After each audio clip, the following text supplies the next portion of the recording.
Hey there! Welcome back to Reddit Dating, best channel for cheating stories.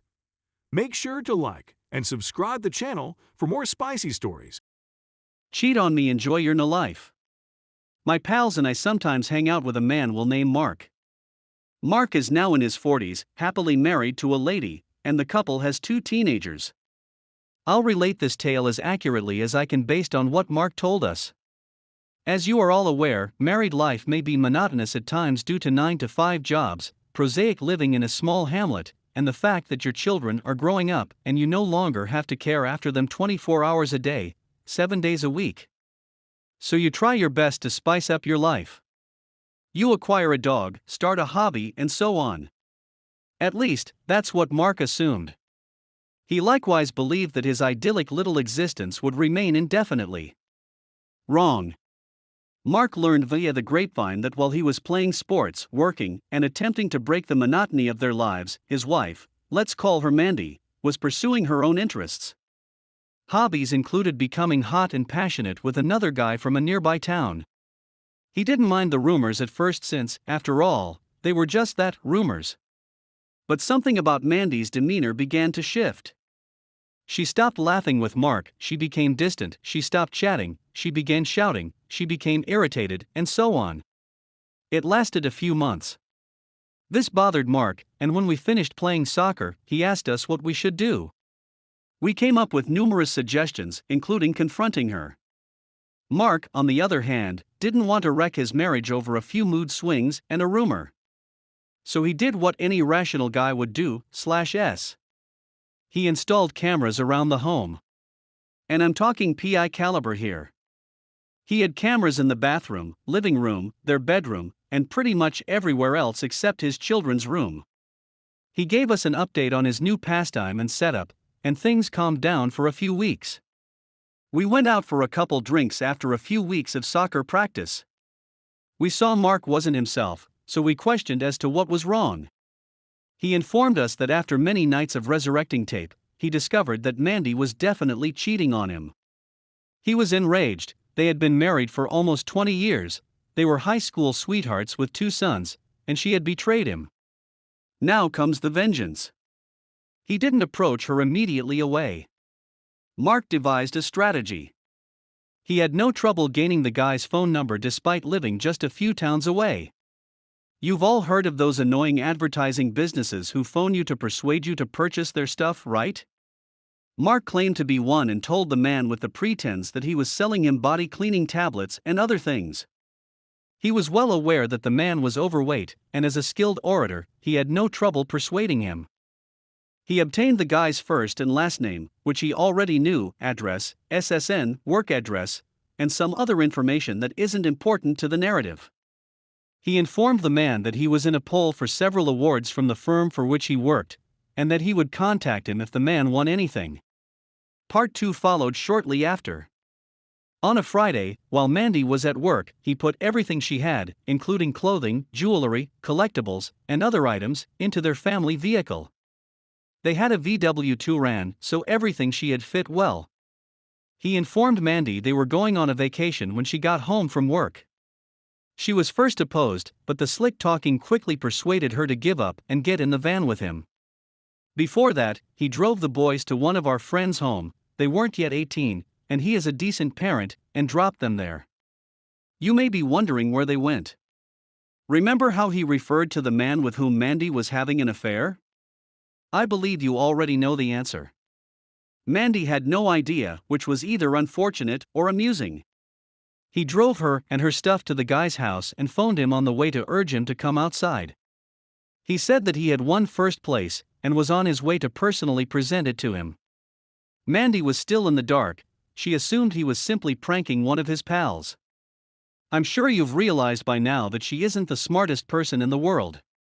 Imagine her and the guy's expressions as he pulled into the parking place at the guy's home. He got out of the vehicle, shook the guy's hand and said, "Here is your reward, sir, I suppose you know what it is." I went away after one final glimpse at Mandy's blanched face. He obtained custody of both children because he was better off than she was, and he also informed the court she was unfaithful, which was why he was divorcing her.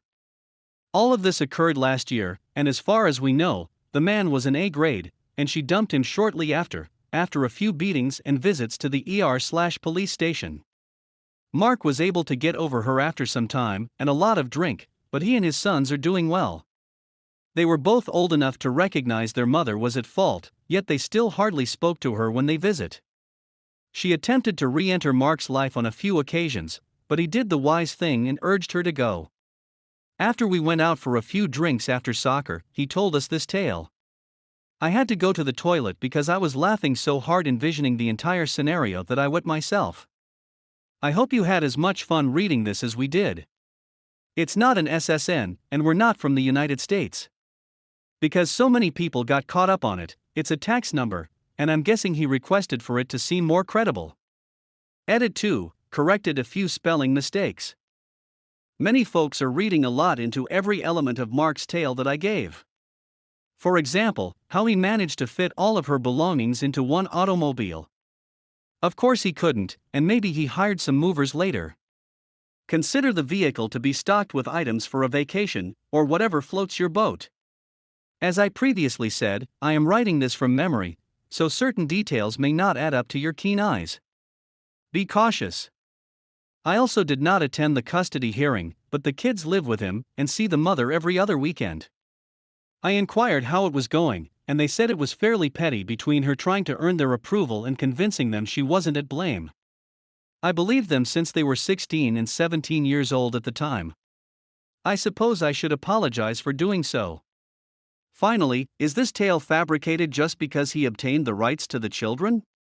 I'm not sure how things are in the United States, but courts here, as far as I know, consider everything. They would rather give them to someone who is more able to care for them. This covers their salaries, where they live, and how they behave in court.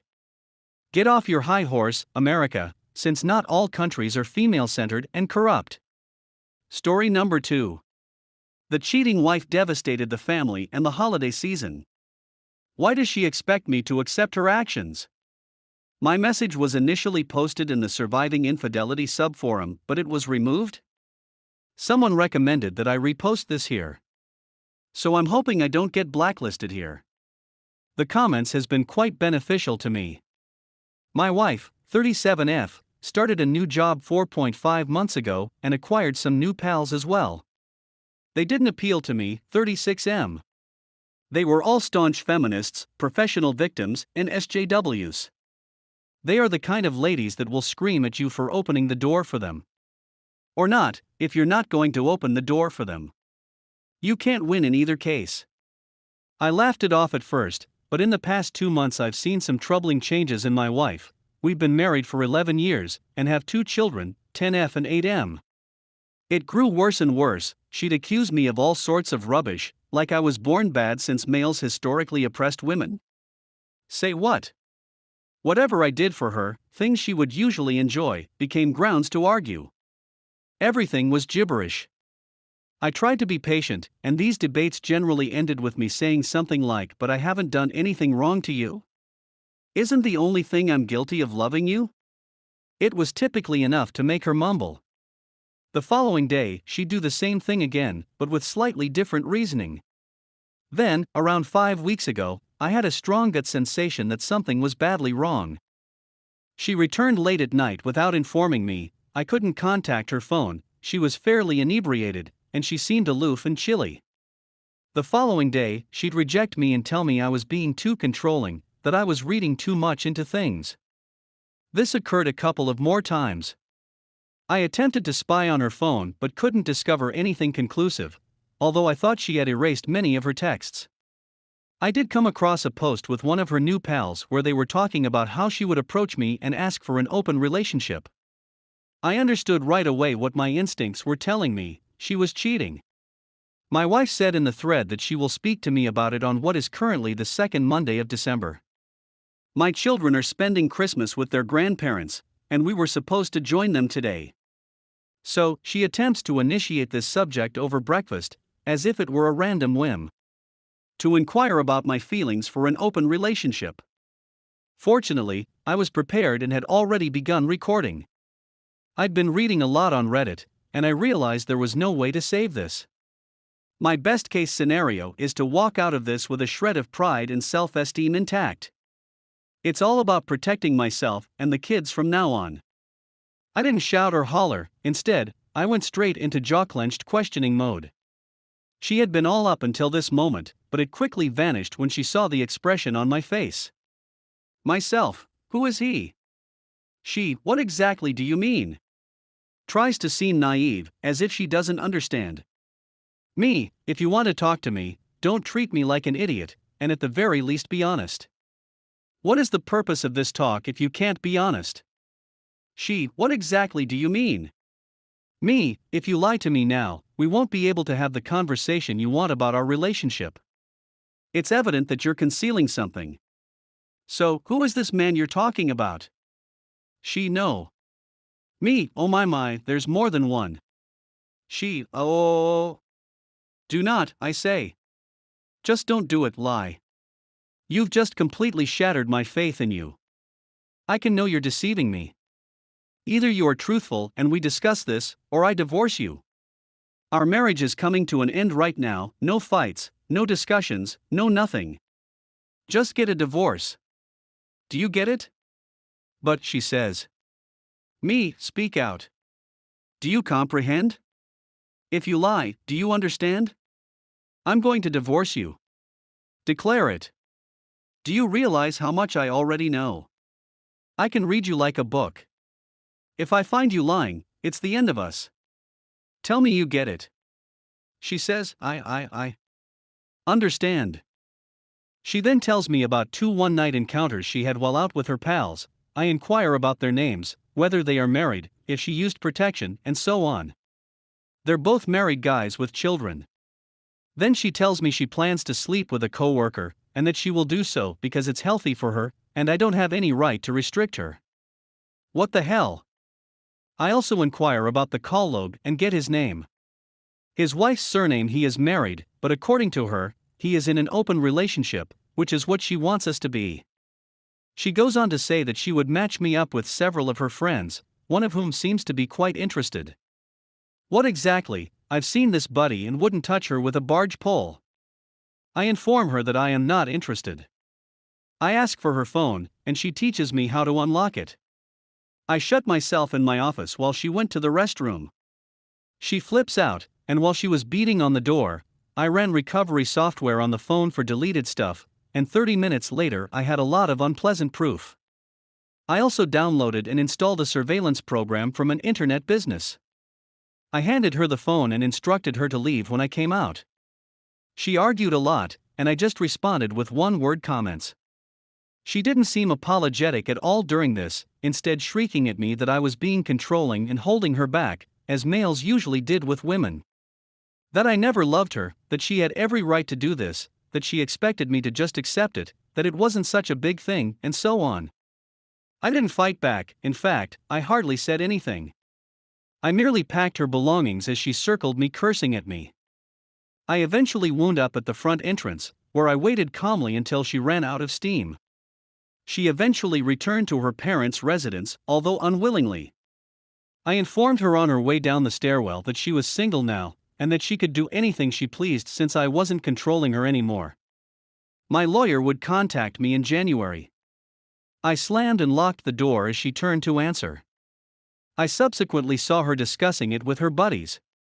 They were praising her how powerful she was for demanding what she was entitled to, and how she deserved more than I did. That it was all mere threats from my end, that I wouldn't follow through. Want to bet? What scared me the most was how they warned her that if she needed to, she could just accuse me of domestic violence. One of them described how she had cheated her ex-husband and stolen everything from him by accusing him of abuse. I've ordered cameras to be installed in my home since I've realized I need to capture everything. I couldn't believe what I was witnessing. I'd never threatened her in any manner. Then she began contacting her AP to arrange a meeting. I was really taken aback when they agreed to meet in a hotel. I went online to look for the AP's wife. It didn't take long for me to get her to accept me as a Facebook friend, and I told her everything, including the continued activities at the hotel. She thanked me and hung up the phone. I received a video from her a few hours later. She went to face them at the motel.